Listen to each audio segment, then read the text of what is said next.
I've been a massage therapist for pretty much 2 decades. You actually also mentor massage therapists. I do. That is like just my heart and soul. Sometimes massage therapy can be such a short-lived profession. And the joke in school is try to last longer than your student loans, right? Yes, yeah. And it's not that funny. I know. Once you're actually out there. I can see that. All right, welcome back to She Rises, everybody. I'm here today with Suzy from Reveal Wellness, Suzy Alcantara, and you are out in Sherwood Park, is that right? Yes, I am. Just kind of northeast of the city or east of Edmonton, is that where you are? Yep. Okay, so you have had a wellness space for a long time, but this is not the first wellness space that you've had. You're a mom, you're an entrepreneur, you have a whole modality of wellness services that you offer. Oh my gosh. How did you even get started in this? Like, what was your inspiration to start doing this work? Oh my goodness. That seems like so long ago, and though it does seem like just yesterday as well. I think, being a massage therapist and doing all the holistic things in the wellness industry is definitely not my first post-secondary thing. This was my second post-secondary thing to do. So getting into the wellness industry came about probably like a couple of years of working in the food industry, which is my original post-secondary. And I just needed a change. I know I was not like super productive with the company that I was working for, and I got called out on it, quite frankly. And out of my mouth came when the question was posed to me, like, well, what do you want to do? And I'm like, I want to become a massage therapist. And I thought, wow, that's wild. I didn't really think that was part of me. And the rest is history. That's kind of where I started just diving into some research and how to get into the wellness industry from there. And so it was a transition, like being in working in my field for a bit and then having to go back to school was quite a big decision to make. And then actually going to school full time and absolutely loving it made it so much easier to learn and understand. And I just knew that that was what I needed to do. It's funny because I've known you for so many years and I don't think we've actually ever talked about that. And I have a very similar story going back as an adult, like with careers behind me and going into massage therapy and also just loving the education and starting to make all the associations and building everything together in the mind. And you have a yoga teaching background as well. So wellness has just been in layers in your life for a long time. So why wellness? Like, what was the inspiration? Like, when you say at the previous job that you felt you weren't producing, is it because it wasn't aligned with your heart or just wasn't? Tell me a little bit about that. I think working in the corporate world, typical 9 to 5, I very quickly realized that I wasn't built for that. I was constantly questioning why I would come to work 8:45 and everyone would just conglomerate in the coffee room or in the lunch room for, like a good 30 minutes. And I would be like, does anyone work? And then I'm in my cubicle and I'm thinking, I have no walls. So people would just come by and visit all the time. And I always wondered, like, what am I doing here? Like, what is my purpose? Like, what is my role? What is my job? And how do I do it? And then I really found it difficult to stick to that 9 to 5. I don't think you're alone in that. When you say I'm not built for a 9 to 5, I think that there's a lot of us like putting our hands up with that one. Yeah. And so I started to slowly shift my shift where I would come in at like 6:30, 7 o'clock in the morning and get work done. So then when the vast majority of people would come in at 8:45, 9 o'clock, then that would be like my coffee break. Right. So, and so that, like, what I'm reading into that is that there's a part of you that loves the social aspect, but there's another part of you that's like, I want to be doing something. I want to be producing something of value. I want to be sharing that. Am I reading that right? Yes, this is 100% true. And I think this is where it became easy for me after a while to just become really complacent with my work and not be, maybe included in things that I should have been in. So I started to disassociate myself from all of that and try to be like hyper productive and get the work done, because I didn't know how to do both at the same time. Like, how can you be social and have your cubicle open for everyone to visit and do the work that you needed to? I don't see the problem. I have no idea why that would be an issue. Which is a funny story, because being a business owner now, I do wear many hats. You can probably relate to that, right? But if for some reason, there are all tasks that I love to do, even when it comes to being a mom and, taking care of my senior parents and running a business and being a wife and all that stuff, it seems easier for me rather than juggling, socialization and non-socialization and a job description within a corporation. Absolutely. And, I love that you said that you wear multiple hats. And I think that, like, even if you were to take something as simple as making dinner, if you had to make dinner, but then go have like a 15-minute conversation with somebody and then come back to making dinner, but then go and like correct homework for a while and then come back to making dinner and then do a business call for 15 minutes, like that would drive dinner completely nuts, right? Like there's something to be said for being able to put your time and energy, no matter what your role is in that moment, into something that really feels, it's getting the proper amount of attention and focus so that it can be done well to your standards. And that's, I think that's hard sometimes for people who like that kind of mixing around and are okay with the status quo staying the way it is. That might not affect them the same way, or they might not feel the frustration of that. Right. So it changes. Yeah. When you, because knowing you, like, you have a standard of excellence in you that you bring to the quality of your work, that you bring to your business, that you bring to your clients, that you bring to your treatments.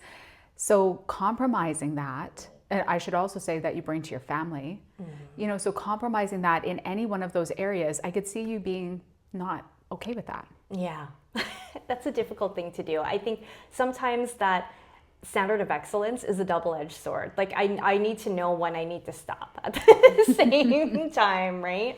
And which brings us back to, this concept of prioritizing and being able to conserve energy when you're wearing so many different hats. It's funny that you say that. And I agree with the double-edged sword technique, or the statement of that. I was listening to something this morning. It was like just a little reel on Instagram. And it was somebody who had asked Michael Jordan, and they said to him, what is it that makes you so good at what you do? And what he said was that he was always going to chase perfection, and he never expected to achieve it, but he was always going to chase that part of himself that was capable of something more.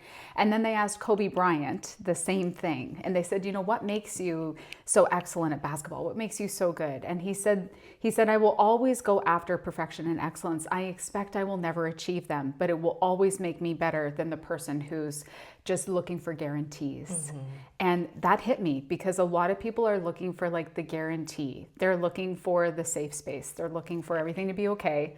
And we know that that's not a reality either. There is no guarantee. Yeah. So yes, in the one hand, like, having a standard of excellence means we might not achieve it. But if we know that that we're never going to achieve it, and that it's going to actually make us more capable and draw this kind of almost, I don't even know what to call it, like this, it's not inhuman, but this superpower out of us, this thing that we would never have otherwise uncovered, that's kind of magical.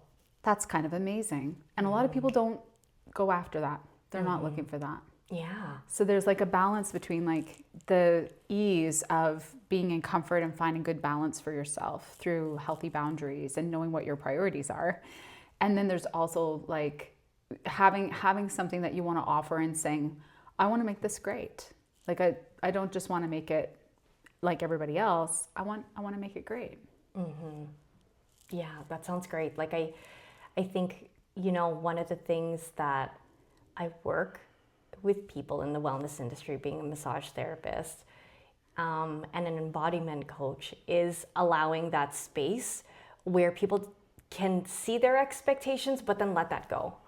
And I think that's so important when it comes to intuitive work, or even just feeling how their body responds to treatment without having this attachment to some sort of outcome, but just even the feeling of, this is going to be good for me no matter what. And that standard of excellence is going to open up so much more for them to receive, rather than resist what they might possibly unconsciously be resisting. Yeah, definitely. And I love the way that you put that too, because there is something that we want to access, you know, in anything that we're creating in our life. And we can decide to do it like the way that is being done commonplacely, or we can say, you know, what for me is really what allows me to create this balance. Like within the wellness industry, as I'm sure you can relate, there's a lot of people who are not well. They're offering wellness services, they're providing spaces for people to come and heal, and yet they themselves are run ragged, they don't have the balance, they're being pushed to their own extremes, which is leading to their own breakdown. And so I'm curious to hear from your perspective, like you juggle and juggle well now, like all of these different components of your life. How did you determine that? How did you create that for yourself? Oh my goodness. You know, it took years of experience, and even just asking myself the question of like, what is making me feel so burnt out all the time? And what am I bound to when it comes to expectations within the industry as a massage therapist? And what has some wiggle room for me to be more flexible with? My treatments are totally different than any other massage therapist out there. And when I talk to people about it, some people just don't realize that that's easy for me, but it would be so much more difficult for somebody to do the same routine. So for me, like I do love to meet my clients prior to them actually coming in for an appointment. I love building that trust, taking that time to build that rapport with them means a lot for me, developing a safety net, and also developing that first contact of how vulnerable can we be. So then when you come in for your appointment, there's like this boundary of trust. So then you can actually allow yourself to let go of whatever stress needs to be let go of. And my appointments are not the typical like 45 minutes, 60-minute appointments. Like 90 minutes or 2 hours, sometimes even longer, depending on the session itself, that's what I absolutely love. And I think that comes from a place within me where I've constantly told myself, I don't have the time. I don't have time to do this. I don't have time to do that. And being on this constant hamster wheel of trying to pack in so much in such little time.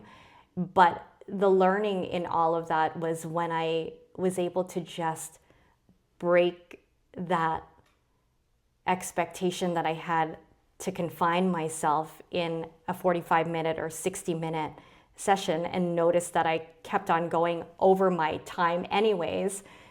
When I was able to just kind of like let go of the time constraint, that's when things started to really shift in my business. And then I thought to myself, why can't I do it this way? And there was really no answer to that. So I just kept on going in that direction. Yeah, and like hearing you talk about that is really like you breaking the mold, because like you say, a lot of massage therapists, they offer like a 30-minute, 45, 60, maybe a 90-minute or even a 2-hour appointment. But the reality is that it's all very focused within massage, but you actually bring a lot of healing and modalities into your treatments. Like your treatments are quite unique, they're quite specialized. They don't just serve one part of the person, from what I understand. Yeah. And so, but you had to, like, there must have been like a certain kind of confidence or starting to see that there was more than one way to help people with the skills that you had, that allowed you to say, you know what, I'm going to create something different to serve people because that's what I feel called to do. I don't want to put words in your mouth though. Is that? Yeah, that's pretty much it. And it is all about breaking the mold. And because it really did feel like something that I grew out of. And I was trying to kind of like compact all these modalities in such a short period of time when all I needed was more time. And I was going beyond the boundary of time anyways. And so it was just really interesting to see like the shift between calling it a massage treatment versus a session. And 90 minutes can also lead to 2 hours, and having so much more wiggle room with that created so much magic for me and my clients, because there's something energetic about that kind of healing, that when you get to connect and you give yourself time to connect, it doesn't feel like you're giving any energy at all. It feels like there's just recycling of energy that you're both using together. And there are some clients that feel like, I could feel drained from it, or from the session. But majority now, I feel like sometimes I could just treat somebody for 2 or 3 hours, which I normally do. Yeah. And it's magical. I mean, it doesn't feel any less stressful. It doesn't feel like I don't feel stressful. I don't feel drained. And I can still go home and put my mom hat on and cook a dinner and be okay. So I totally love this, and giving some context, like this has been years in the making for you. Yeah. When there was a certain time in the past where maybe the time did feel like an overextension of your boundary, or like it just wasn't in alignment with, the energy expended throughout the day was maybe more than what you really wanted to be giving. But you have kind of very carefully curated a way to treat people and to offer the best of yourself through these sessions that still preserves your energy, so that you can go to your family and to your and have time for yourself that is nourishing and replenishing. And like that is a really beautiful progression in a career, because I think anytime we start a career, I don't think it really even matters where we are. I think we often will start just not knowing what's possible and not knowing what our boundaries and our edges are. And we meet those through moments where we're like, oh my gosh, now I'm overextended, or now I don't have the time. So you've learned how to create that space for yourself, and how to bring more of your gifts to the treatments that you offer, which is amazing. Like your clients are really benefiting from that with you. Yeah, and I mean, like it did take a while. It took years. It took years for me to even realize I was testing something. But there was always that feeling of, I don't like this. How can I change it?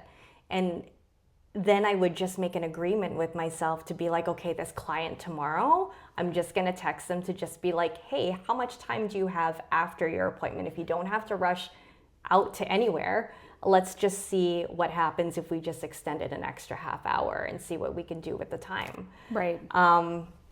And the more that I did that, and the more that I asked clients, the more my clients were like, yeah, I would love to spend more time with you. So then it just became routine. Right. Yeah. So you organically just started reaching out to people to see like what was possible, and you already had a lot of people within your client base who were open to those next level treatments, and essentially just kind of built it up from there, seeing what worked and what was really supportive for people. Yeah, and you built your own modality. And sometimes it wasn't even an ask; it was just people knew that they were going to come in and have a conversation before they got on the massage table. Yeah, which a lot of people really benefit from regardless. And it just helps you to read their energy and see where they're at and what's going on for them with the work that you do. Yeah. Yeah. That's amazing. I mean, it's pretty sweet. Like I remember the days of, early on in my career as a massage therapist, working on like 6 to 8 people a day, because my intention was to pay off my student loan, and that's all I wanted to do. And I died. Like I just couldn't do it. I think within like 2 to 3 years of doing that full time, I started to realize how sick I was becoming. Like I was in pain every day, but I didn't know another way back then. I only knew how to hustle.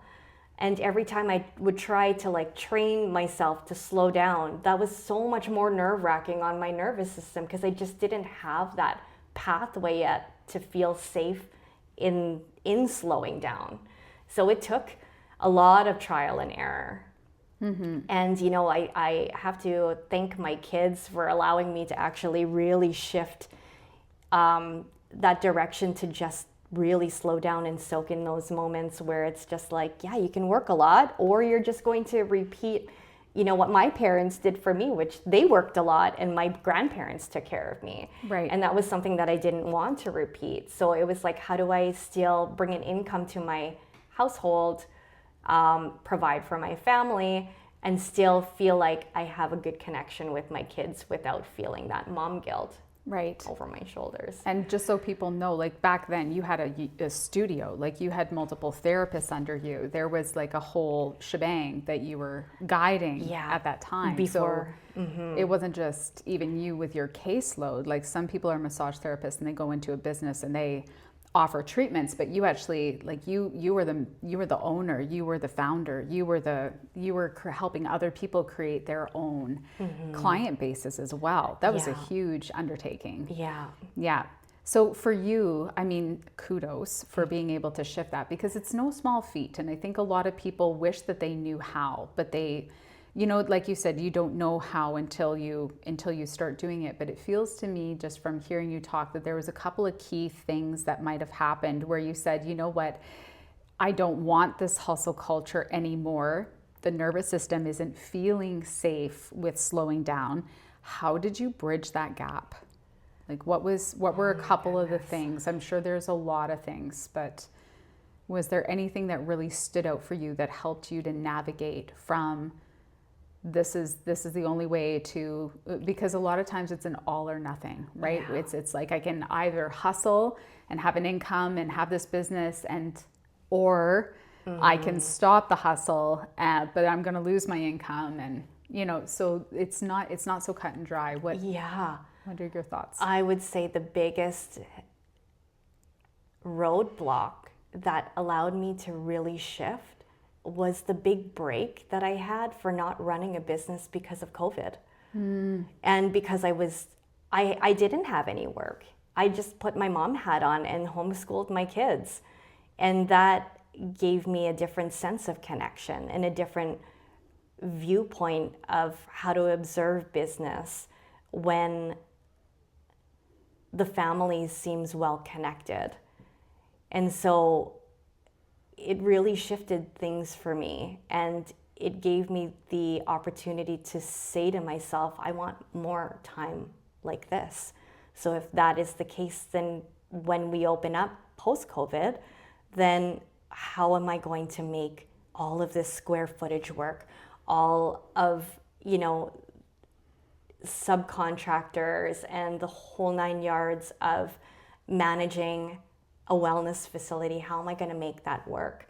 And before COVID, I was just running your typical 60-40 split, well enough knowing that the people that were working with me deserved way more than that. And though I was just starting with a whole bunch of square footage, made a good amount of profit to just constantly expand and bring in more people.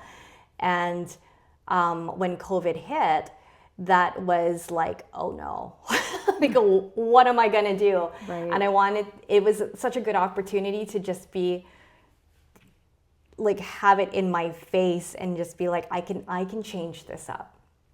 And so I really had to sit with myself and ask myself, well, what do I like to do?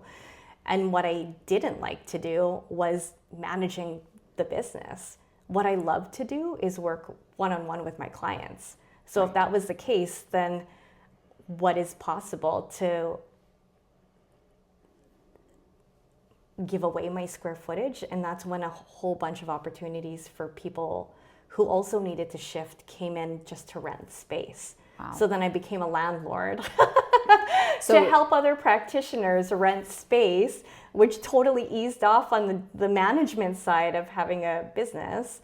And so everybody was just not on commission split anymore. Everybody was just paying rent. And so the bills were just being paid easier. Right. Yeah. So I'm kind of hearing that there was like a reset moment where there was a life change. And in this case, it was COVID. But for some people out there that might be listening, it could be anything kind of going on, either externally or something internally, perhaps. And then you also got clear on what part of the business you were loving and what you wanted to be doing more of, and what was not necessarily like your heart's call. And started asking some questions internally of like, where can I shift and put more of my attention and focus on the things that I love to do versus all the things that right now I have to do. Yeah, and with that, you know, the opportunity to be a landlord for people who were looking for space and looking to also change up their practice was so easy. It just landed in my lap and I was like, thank you, universe. This is exactly what I need to do right now. Right. Is give people a home to continue their practice so their business can have longevity. And so I'm like, even though it was difficult to kind of like get Reveal space together and have that amount of square footage and the overhead with it, it became so much more like lighter in my heart when I was able to provide that space for other businesses. And then also coach other businesses to just be like, where do you want to go and what's stopping you? And how can we grow together? In this whole elimination of competition was right in my face, where I'm like, we have a common goal, and it doesn't matter if another corporation is in the same house as my corporation. We're here to serve the community. Yeah, absolutely. That's so beautiful. Do you think that if you hadn't been clear that you wanted to spend more of your time kind of fostering that space and working with people in that way, do you think that if those opportunities had landed in your lap, you might have missed them or seen them differently at that time? Like, do you think that the inner awareness, recognizing where you wanted to go and what was important to you, was that part of the shift? Yeah, it was. So when the opportunity came, I was like, this seems like a good match for me to shift. There's an alignment there. There was an alignment there. Yeah. Yeah. And you, like, when it comes to massage, like, you actually also mentor massage therapists. I do. There's something that developed and that's been brewing in you for a while where you said, you know, there's something I can support people with. Tell me a little bit about what that is. Oh my goodness. That is like just my heart and soul. So I've been a massage therapist for pretty much 2 decades. And I can see these kinds of like ebbs and flows of what people are wanting as far as treatment and what is being provided as far as treatment. And how sometimes massage therapy can be such a short-lived profession. And the joke in school is try to last longer than your student loans, right? Yes, yeah. And it's not that funny. I know. Once you're actually out there. When I can see that, I'm like, what is it? What is the missing link? And especially when I talk about how I can treat a client for like 2 to 3 hours and feel like the energy is not expended by me, but there's just constant sharing because the connection is much deeper. That's what I like to mentor massage therapists with, is how to divide yourself from the person that you're working on to conserve your energy, knowing that you're going to have to put your mom hat on or whatever the case that your life may be. You can either have the mentality of you have a labor-intensive job, or you can find the ease in that and really connect with yourself. So then you have so much integrity with your own heart and soul, so then that's what you deliver in your treatment and not actually give so much of yourself beyond your own capacity. What I'm kind of like intuiting is that a lot of people, when they start any kind of profession or whenever we're like new at something, it's almost like we have to start by figuring out like how to do that thing and learn it. Like we have to learn all the different roles, all the responsibilities that go along with it, all the techniques, everything. But then at some point, like what happened for you was that there was a part of you that said, well, I can do more than this, or there's more that I can build into this to provide like a better quality treatment for people that goes into different areas. And it's almost like, I think without that mentorship, a lot of people will find themselves, once they've learned that, it gets boring, or it no longer fulfills the same curiosity or interest, or they feel constricted by their profession, where it's like they can only go so far. So it almost sounds like you found a way to bridge out of that and to bring more value to people, and also to spark more of your own inherent gifts and knowledge.